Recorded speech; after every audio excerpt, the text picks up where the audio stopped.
الحمدللہ ان کا دامن بالکل صاف ہے، پاک ہے۔ کسی قسم کا کرپشن کا الزام تو ہو سکتا ہے، لیکن اس طرح کی کوئی بات آج تک ثابت نہیں کر سکتا۔ مولانا شیرانی، اس میں کوئی شک نہیں کہ ماضی میں ہماری جماعت کا حصہ تھے۔ جمعیت ایک بہت بڑا ایک سیاسی سیٹ اپ ہے۔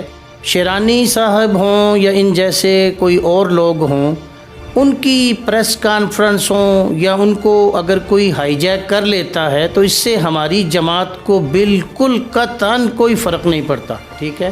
اس لیے کہ ہم ایک مضبوط سیٹ اپ رکھتے ہیں، ایک جماعت ہے، ایک جماعت کا نظم ہے۔ جو اس کے نظم کے ماتحت کام کرے گا وہ جماعت کا حصہ رہے گا، اور جو اس سے روگردانی کرے گا اسے جماعت میں رہنے کا کوئی حق نہیں ہے، وہ شیرانی ہو یا اس کے علاوہ کوئی اور ہو۔ السلام علیکم ناظرین، میں جمعیت میڈیا سیالکوٹ کی طرف سے آپ کا میزبان حافظ محمد بن داؤد۔ ناظرین، آج ہم جس موضوع پر بات کرنے کے لیے حاضر ہوئے ہیں وہ آج کل کے حالات اور واقعات اور حکومت مخالف جماعتوں کا گٹھ جوڑ ہے۔ اسی سلسلے میں ہم جمعیت علماء اسلام سیالکوٹ کے سرپرست حضرت مولانا قاری نذیر احمد صاحب کے پاس حاضر ہوئے ہیں۔ آج ہم ان سے جاننے کی کوشش کریں گے کہ حکومت مخالف جماعتوں کا کیا منشور ہے اور وہ حکومت سے کیا چاہتے ہیں اور ایک ساتھ مل کر کام کیوں کر رہے ہیں۔ السلام علیکم قاری صاحب۔ وعلیکم السلام۔ بہت شکریہ قاری صاحب، آپ نے ہمیں اپنا قیمتی وقت دیا۔ سب سے پہلے ہمیں یہ بتائیں کہ آپ کی جو جمعیت علماء اسلام سیالکوٹ ہے وہ کس طرز پر کام کر رہی ہے؟ بسم اللہ الرحمن الرحیم۔ دیکھیں، جمعیت علماء اسلام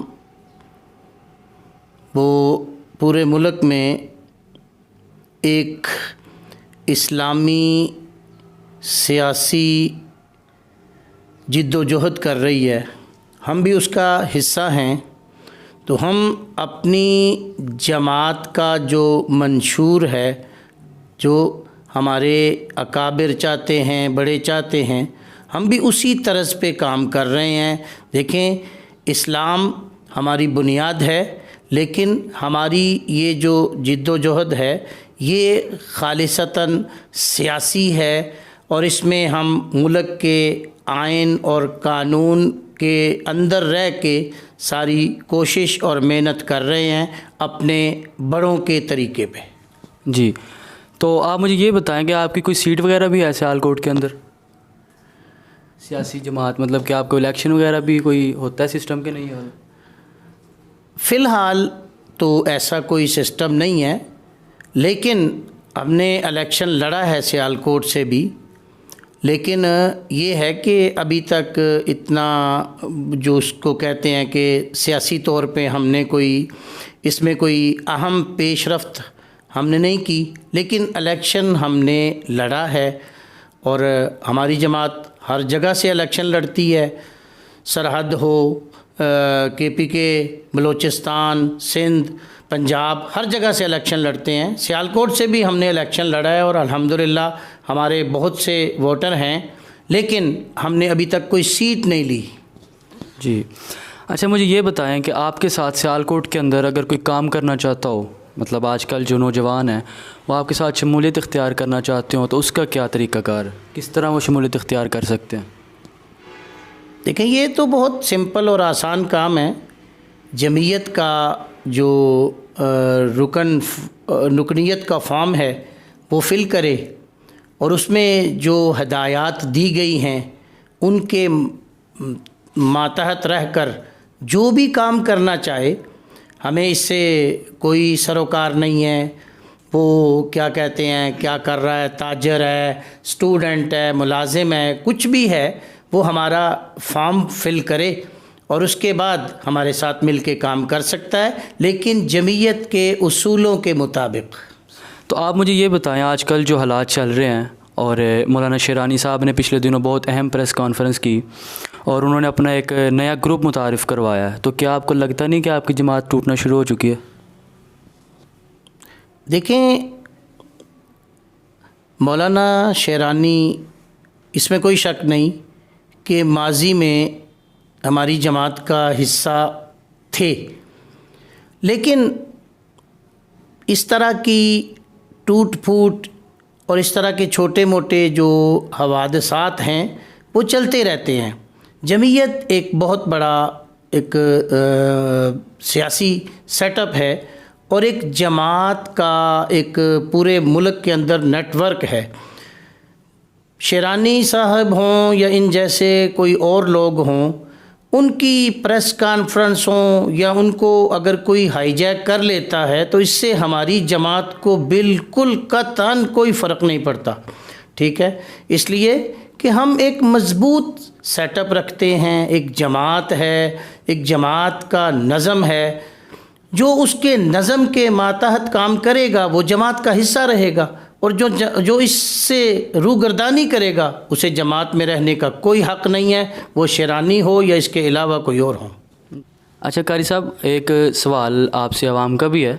آج کل سوشل میڈیا پہ بہت زیادہ اس کے بارے میں تبصرے ہو رہے ہیں کہ مولانا فضل الرحمان صاحب کو نیب نے نوٹس بھیجا ہے، تو مولانا فضل الرحمان صاحب نے آگے سے یہ کہا ہے کہ ہم پیش نہیں ہوں گے، جبکہ ساتھ عوام اس واقعے کو بھی ذکر کر رہی ہے کہ حضرت عمر رضی اللہ تعالیٰ عنہ نے ایک دفعہ نیا کرتا پہنا تو ایک عام سے آدمی نے سوال کیا کہ عمر یہ نیا کرتا کہاں سے لیے، تو حضرت عمر رضی اللہ تعالیٰ عنہ نے اس کو بھی جواب دیا۔ تو کیا مولانا فضل الرحمان صاحب کا یہ حق نہیں بنتا کہ اسلامی ریاست میں رہتے ہوئے اداروں کو جواب دیں؟ جی، یہ بات جو آپ کر رہے ہیں، اصل میں پہلی بات تو یہ ہے کہ الحمدللہ مولانا فضل الرحمان 40 سال سے سسٹم کا حصہ ہیں اور سیاست کر رہے ہیں، اور الحمدللہ ان کا دامن بالکل صاف ہے، پاک ہے۔ کسی قسم کا کرپشن کا الزام تو ہو سکتا ہے، لیکن اس طرح کی کوئی بات آج تک ثابت نہیں کر سکا۔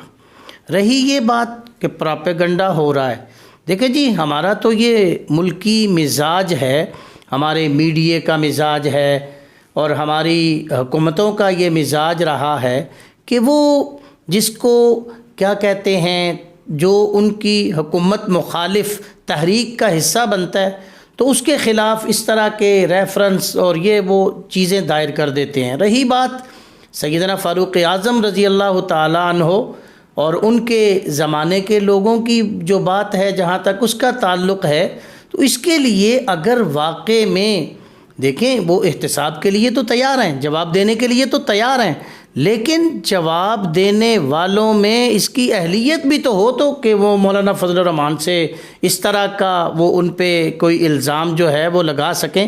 ابھی تک تو یہ بات کنفرم بھی نہیں ہو سکی کہ ان کو نوٹس جاری کیا گیا ہے کہ نہیں کیا گیا۔ نوجوانوں کو کوئی اپنا پیغام دینا چاہتے ہیں تو؟ دیکھیں جی، ہمارا تو یہی پیغام ہے کہ اپنے ملک کی امن اور سلامتی کے لیے اور مضبوط نظام کے لیے اور ملک میں اسلامی اور جو ملکی قوانین کے دفاع کے لیے، اداروں کی مضبوطی کے لیے نوجوان ہمارے ساتھ ملیں، شامل ہوں، ہمارے سسٹم کا حصہ بنیں، اور ایک جو ہماری بڑی تحریک ہے، الحمدللہ دنیا پر یہ بات ثابت ہو گئی کہ جمعیت علماء اسلام سیاسی جماعتوں کو اپنے ماتحت چلانے کی صلاحیت اور اہلیت رکھتی ہے، اور یہ ہم نے ثابت کر دیا۔ جی بہت شکریہ۔ جی یہ تھے قاری نذیر احمد صاحب۔ اس سب کے بارے میں آپ کا کیا خیال ہے ہمیں کمنٹ باکس میں ضرور بتائیے گا، اور اگر ویڈیو اچھی لگے تو اس کو لائک، شیئر اور چینل کو سبسکرائب ضرور کر دیجیے گا۔ اسی کے ساتھ اپنے میزبان محمد بن داؤد کو اجازت دیجیے۔ اللہ حافظ۔